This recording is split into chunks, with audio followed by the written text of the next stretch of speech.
extraordinaire parce que ce n'est pas le jury, la CEI n'est pas le jury. Ton travail là, c'est le peuple, c'est les partis politiques, ce sont les candidats qui apprécient ton travail. On dit c'est pas bon. Toi tu t'assois dis non, c'est que vous dites c'est pas bon là, pour moi c'est bon. Mais c'est pas ton opinion ne compte pas. C'est qu'on ne comprend pas son activisme, leur activisme médiatique. Ce n'est pas bon, c'est pas bon. Ça ne répond pas à la loi. 6 millions de personnes, si ça fait 69%, tu dis c'est minime. Bon, l'excellence c'est quand alors? À quoi joue la commission électorale indépendante? À quoi joue Coulibaly Kubier, militant de première heure du RDR? Frères et sœurs, tous les partis politiques de Côte d'Ivoire sont vent debout. Oui, je l'ai toujours dit. La pression est de mise. La pression est montée d'un cran. Cette année est une année électrique. Et également une année électorale. Électrique parce qu'il y a élection. Et cette élection qui doit être transparente, inclusive. Cette élection-là, Alassane Ouattara, l'attelage CEI, RDR, a décidé de faire un passage en force. Et ils ont trouvé leur allié, le meilleur des alliés, l'arbitre. L'arbitre qui est de leur côté, qui est avec eux et qui est à leur côté.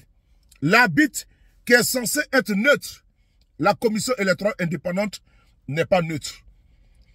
Elle décide de faire le jeu du RDR, l'élite du RDR. Elle décide de se mettre du côté du RDR afin de pouvoir caporaliser le pouvoir d'État, capter et braquer le vote des Ivoiriens. Ils ont mis des doublons dans la liste électorale. Des personnes décédées dans la liste électorale.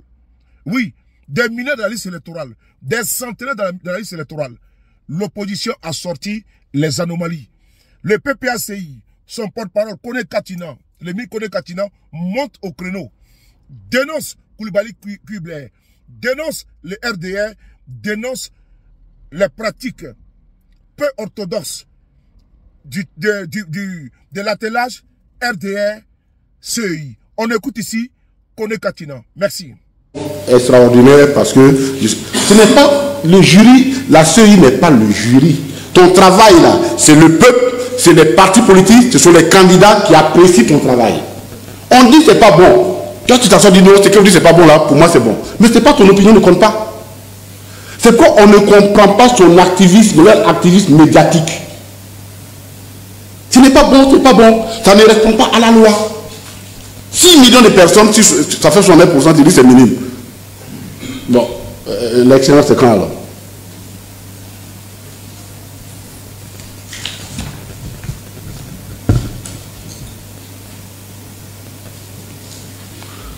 Vous avez entendu la créature du préfet de l'ancien préfet de la ville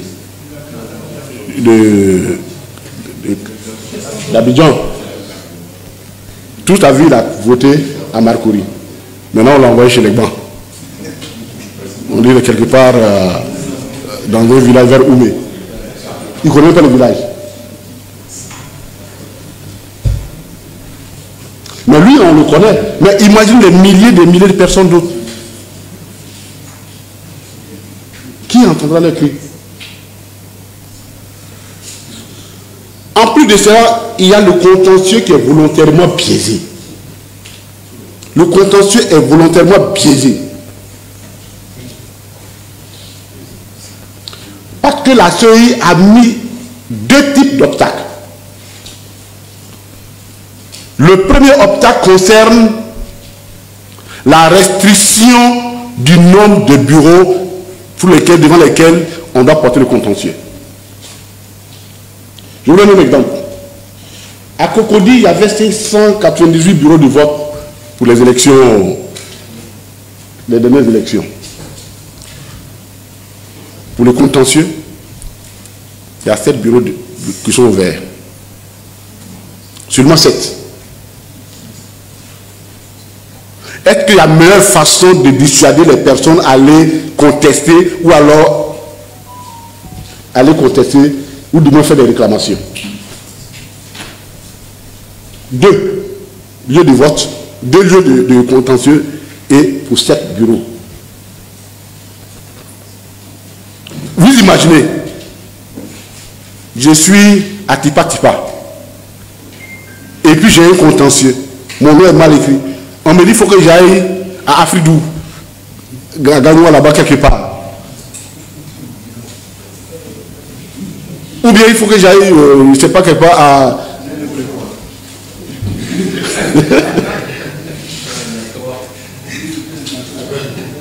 Et puis, mais j'ai dit bon, je ne vais pas là-bas. Je ne vais pas là-bas. Or, le contentieux est fait pour expurger cette liste-là de toutes ces scories, de toutes ces impurités. Vous fermez ça. Ça, ce sont les adaptateurs qui l'ont créé comme ça. Tout ça pour préserver les 27 milliards.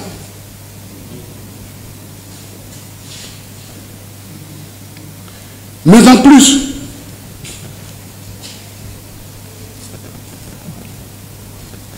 il y a les obstacles que nous appelons, je peux appeler les obstacles proto-juridiques.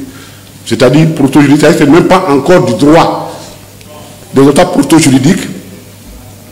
Et l'exemple, c'est la situation des décédés. En prévision de... Je crois que le PEC, ça donne des instructions. Vous allez donner des instructions aux fédérations pour faire un travail là-dessus. J'ai appelé le fédéral de chez moi.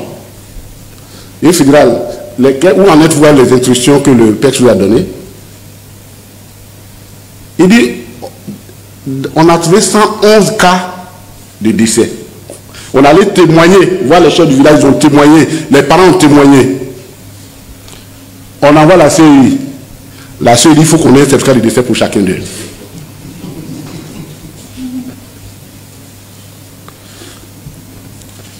Donc je me suis amusé à aller faire des recherches pour savoir combien de décès sont déclarés en Côte d'Ivoire. Je suis allé dans les archives du ministère de l'Intérieur, qui a un rapport en 2023. Écoutez très bien ce qui va sortir. Dans ce rapport, il y a un annuaire qu'il appelle l'annuaire statistique de l'état civil, édition 2019-2023. En 2019, il y a eu 260 131 décès en Côte d'Ivoire. Seulement 51 809 ont été déclarés. Donc 208 622 n'ont pas été déclarés. Taux de déclaration 19,8%. 2020, 263 042 décès.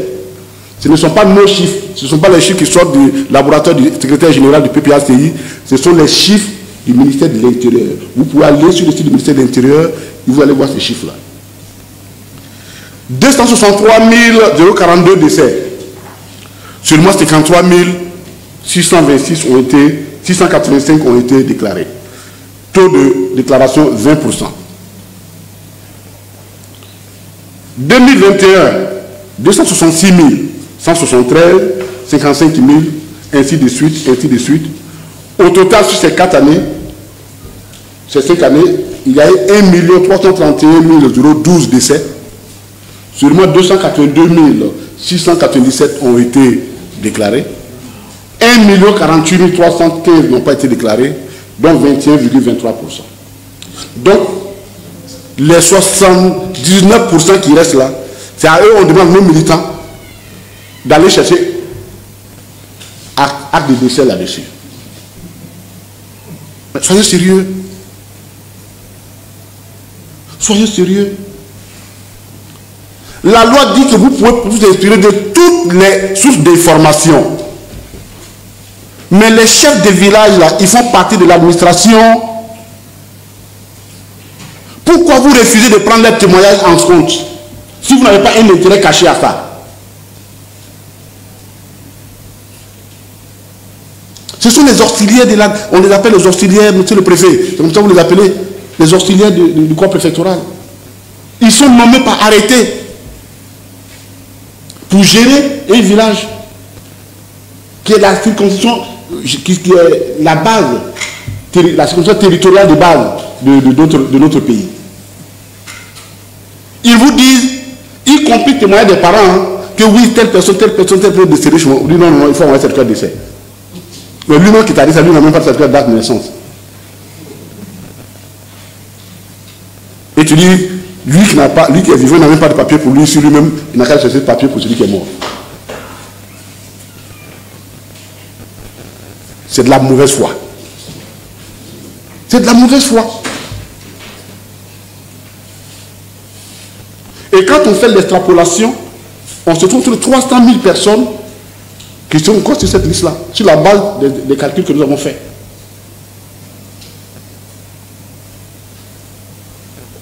C'est suffisant pour balancer un vote dans le sens d'un autre ou dans un sens, dans une élection serrée.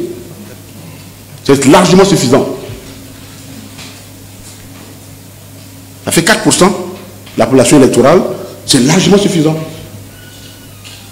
Donc on ne peut pas me dire c'est minime. Je voulais dire aux responsables de la CEI qu'il y a encore, il y a seulement qu'à peine 21% des décès qui sont déclarés, selon le ministère de l'Intérieur.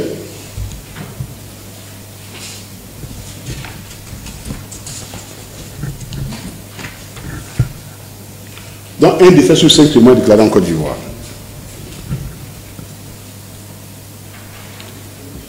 En plus, la jurisprudence, la CEI a sa propre jurisprudence. On va revenir sur cette jurisprudence-là. La notoriété publique, qui est devenue source de droit. Et je suis bien à l'aise parce que la première personne qui a bénéficié, qui en a souffert, c'est moi, Epicas. Je vous le rappelle ici qu'on était candidat en 2021. C'est le LG qui en son temps qui pilotait ces questions, il n'était pas encore LG. C'est eux qui sont allés déposer nos documents. On a donné ce certificat de résidence et juridiquement fondé. Il dit non. C'est notoirement connu que Picasso et moi, nous sommes des exilés. Donc nous ne sommes pas ici. On nous a refusé. On a saisi le Conseil constitutionnel. C'est comme si tu prends... Ils ont confirmé. Donc il y a une jurisprudence pour ça. Ça veut dire que la clameur publique, la notoriété maintenant est une source de droit pour la CEI. Donc à partir du moment où tu fais quoi? Quelqu'un dit, dans un village entier, il est mort. Dis-toi, tu ne veux pas. Et lui, là, il est étranger. Dis-toi, tu ne veux pas. Tu les menaces même que d'ailleurs tu vas les poursuivre. Mais c'est quoi ce jeu-là? C'est quoi ce jeu?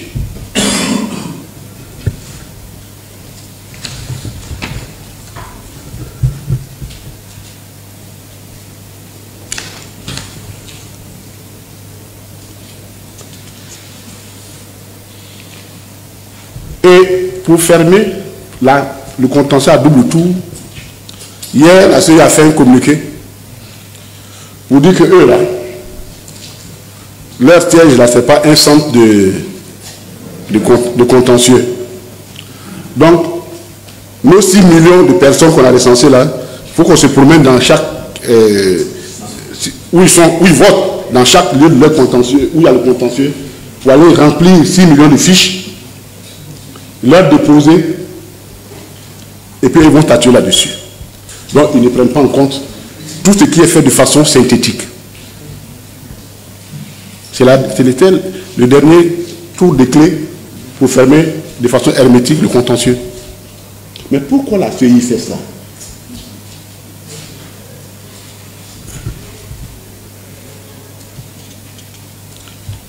Et c'est pourquoi nous disons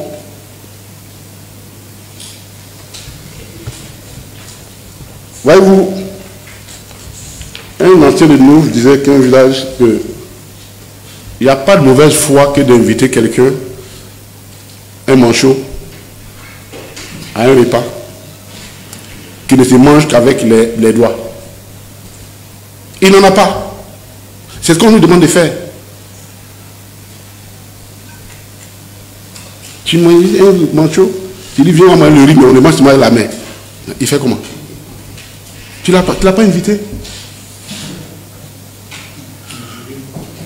C'est exactement ce que la CEI fait. On ouvre un contentieux, mais pour la forme, c'est du formalisme pur, mais on ne veut pas qu'il y ait de succès là-dessus. C'est pourquoi le PPACI et l'ensemble de l'opposition demandent tout simplement que cette CEI-là soit dissoute. C'est ça qui justifie notre... Et on a tellement d'arguments.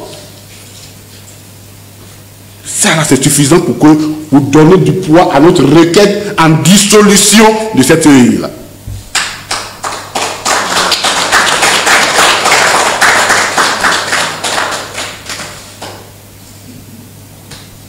Surtout que, non seulement vous bâclez l'enrôlement, vous biaisez le contentieux, et vous refusez une nouvelle révision de la liste électorale conformément à la loi. Ce qui est prévu par l'article 6 de la loi électorale. Et on vous demande, vous avez des arguments. Il y a un qui dit que non, que eux se sont réunis entre eux, tous les partis, compris tous les représentants, les membres, pour décider que eux là, que la CEI refuse d'appliquer une disposition de la loi de la Cour africaine des droits de l'homme. Sur cette question, on ne va pas trop, on l'a suffisamment démontré. J'ai encore entendu, pas longtemps, le président de la CEI dit non, que lui, on ne l'a pas saisi d'une quelconque demande, d'une décision, quelconque décision de la Cour africaine des droits de l'homme. Quand je l'ai écouté, je dis bon, vraiment, moi j'ai un problème quand même dans ce pays-là.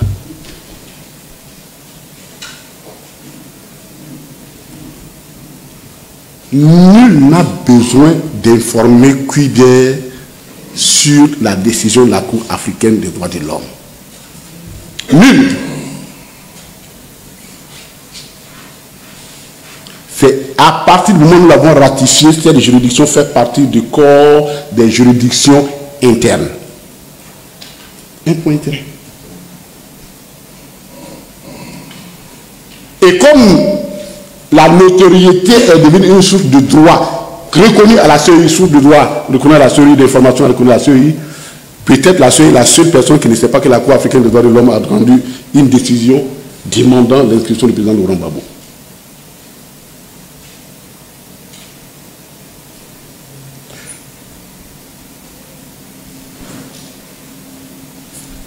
Seul le président de la CEI ne croit pas à l'indépendance de sa Cour. Nous-mêmes, on croit à ça. C'est tellement évident que le président de la CEI lui-même, un matin, peut dire quelque chose à Guiglo le matin, et puis à midi, son collaborateur le contredit ici. En 2022, 21, 23, pendant les élections municipales, la CEI fait sortir la liste des frontières des communes, des partis. Le soir, le ministère de l'Intérieur dit c'est pas ça, la CEI revient là-dessus. Est-ce qu'il y a quelque chose de plus indépendant que ça? Donc, tout pouvoir, pour reprendre les expressions de biblique, ont été remis dans les mains de la CEI. Mais pourquoi on lui a remis ça? Mais parce que dans la réalité, la CEI a un devoir de résultat. Elle n'a pas seulement un devoir de moyens, c'est un devoir de résultat.